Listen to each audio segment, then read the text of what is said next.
Most humans don't like to lie. They feel like they must speak it like it is, and we get that. We don't want you to fabricate things. We just want you to choose from what's manifested or from what's in the process of manifesting and focus on whichever part of it you like the best. Because it's not wrong for it to be a mess. It got that way because you care about things and because you help a lot of other people and because you don't prioritize as well as you could. And we could talk all day about the reasons that anybody's in the jam that they're in. But none of that matters, because in every bit of that mess forming, ooh, we like this so much. While you were making this mess, you were building this vortex. And the bigger the mess is, the bigger the vortex is. So if you could just know, I could look over there. Oh, it's so hard because over here, they're banging on my door. They're filling up my mailbox. I'm not sleeping at night. We get it. But you have the ability to focus better. You know, you don't even have to think about money. You can just think about things that aren't a mess. You could just think about the positive aspects. You can use any excuse you want to hook up with your inner being who knows about your money and knows where it is and is telling you that the shoes are in front of the door and you're going to trip over them. Or that something's coming down the road that's going to slam into the side of you if you do what you're planning to do, what's logical for you to do, what the green arrow is telling you to do, what the human others are saying that you should do.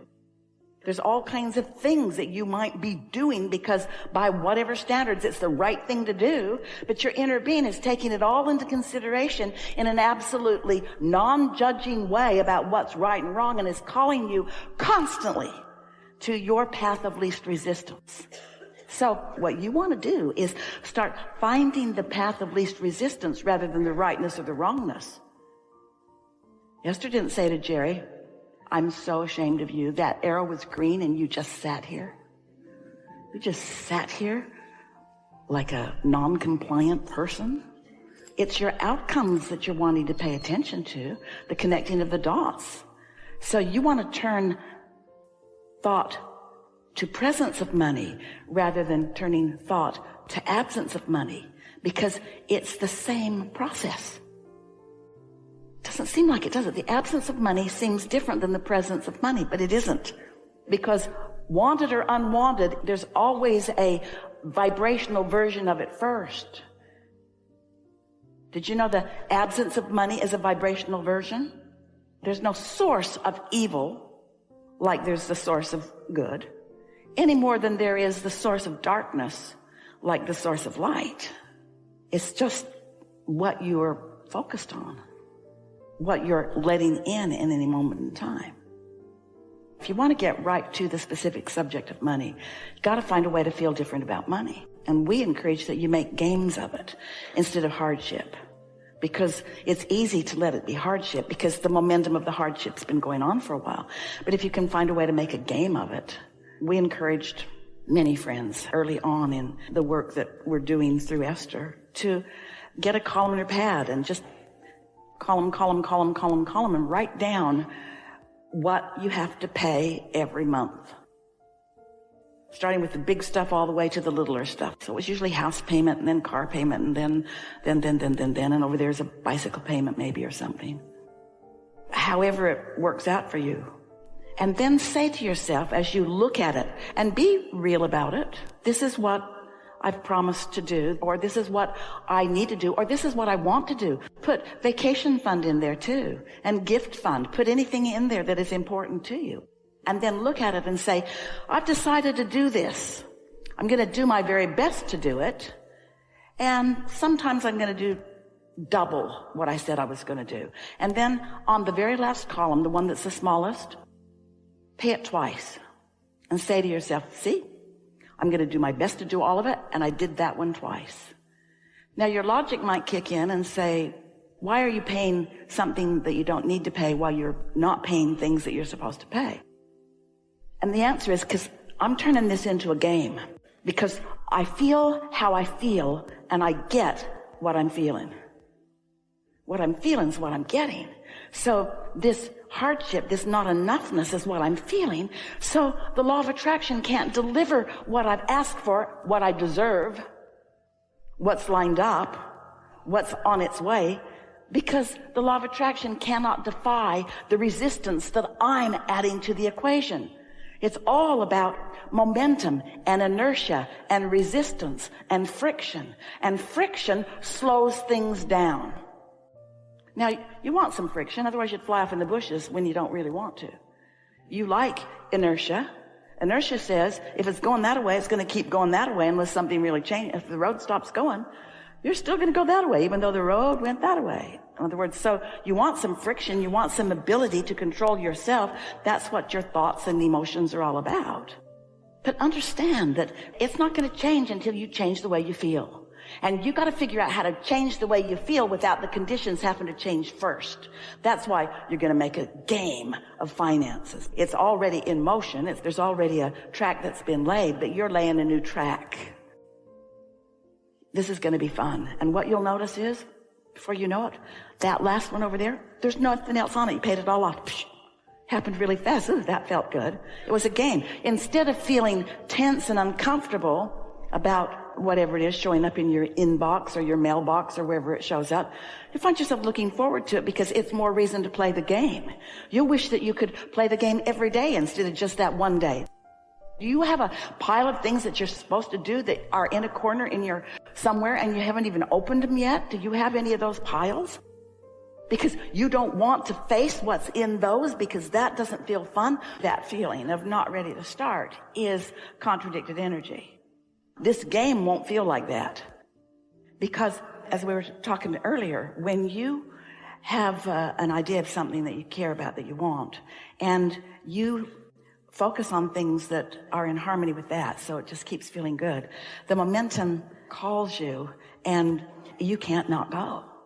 So don't confuse action with inspiration, with creation.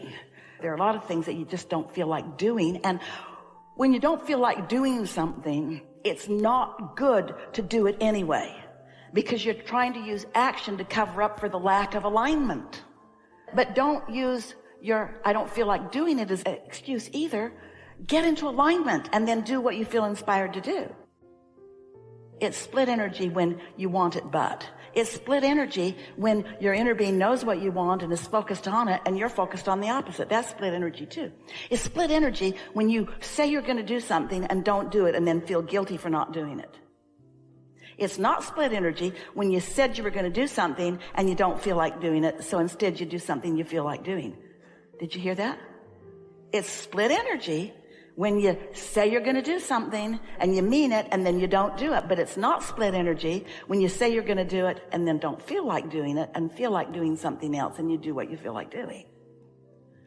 So as you start paying attention to how you feel instead of about what's right and what's wrong, because you're so deliberate about your thoughts, you get after yourself if you don't get a result that is quick. And that's because you're good at making things happen. But what you want to promote is being good at allowing things to happen that you've set into motion that you can't even clearly define.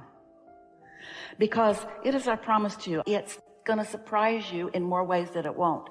And that doesn't mean you're going to have to accept parts that you weren't counting on. It's not like that at all. It's just so much more than you've articulated. Nothing less than alignment will do for you.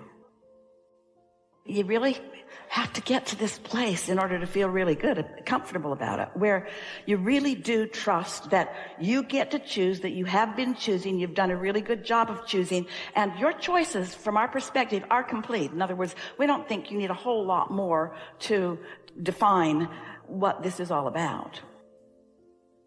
But you gotta nix the impatience. And you know where the impatience mostly comes from? Other people who look at you and have the flawed premise or misunderstanding or even the nerve to see you incomplete. Because if you could explain to them, it wouldn't do any good because they couldn't hear you anyway, but if you could explain to them what's really going on is that there's no incompletion, there's a state of becoming, and you're looking for divine timing.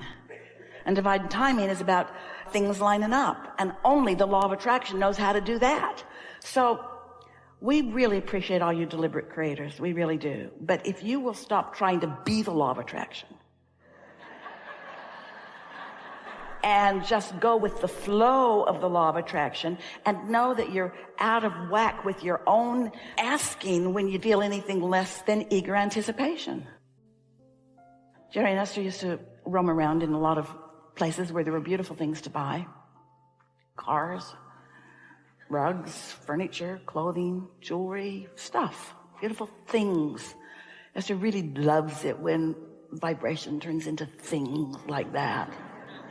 And they'd go in, and usually some nice person would come to them and say, can I help you find something? And Jerry always said two things. We're just looking for something to want. But the thing that he said that was really closer to the core of what he meant is, we'll know it when we see it. That's the trusting we want you to have. I'll know it when I see it, and if I don't know it, I haven't seen it.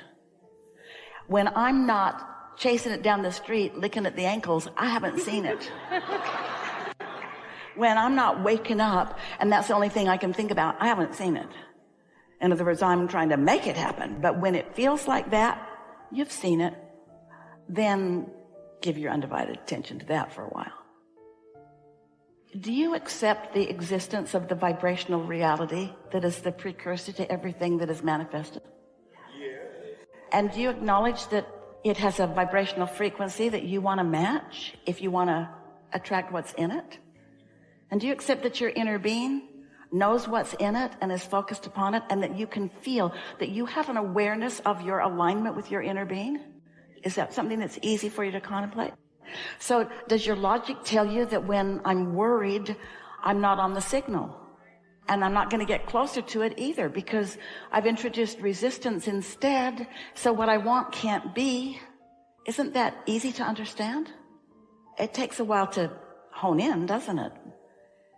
Esther has a gate at the back side of her property where her garages are.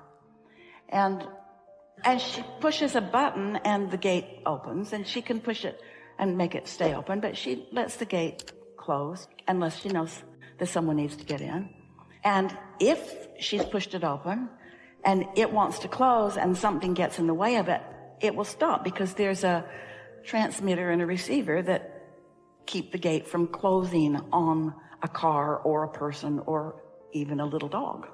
So the other day, the gate wouldn't close. And Esther thought, there's nothing keeping it from opening. She pushed her clicker again, it wouldn't close. And then she thought about transmitting and receiving, about alignment.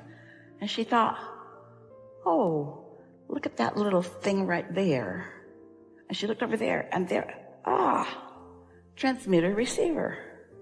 So she just wiggled the thing, and there was a red light on it, and when she wiggled it, the light turned blue. And then the gate closed. And she thought, everything's the same, isn't it?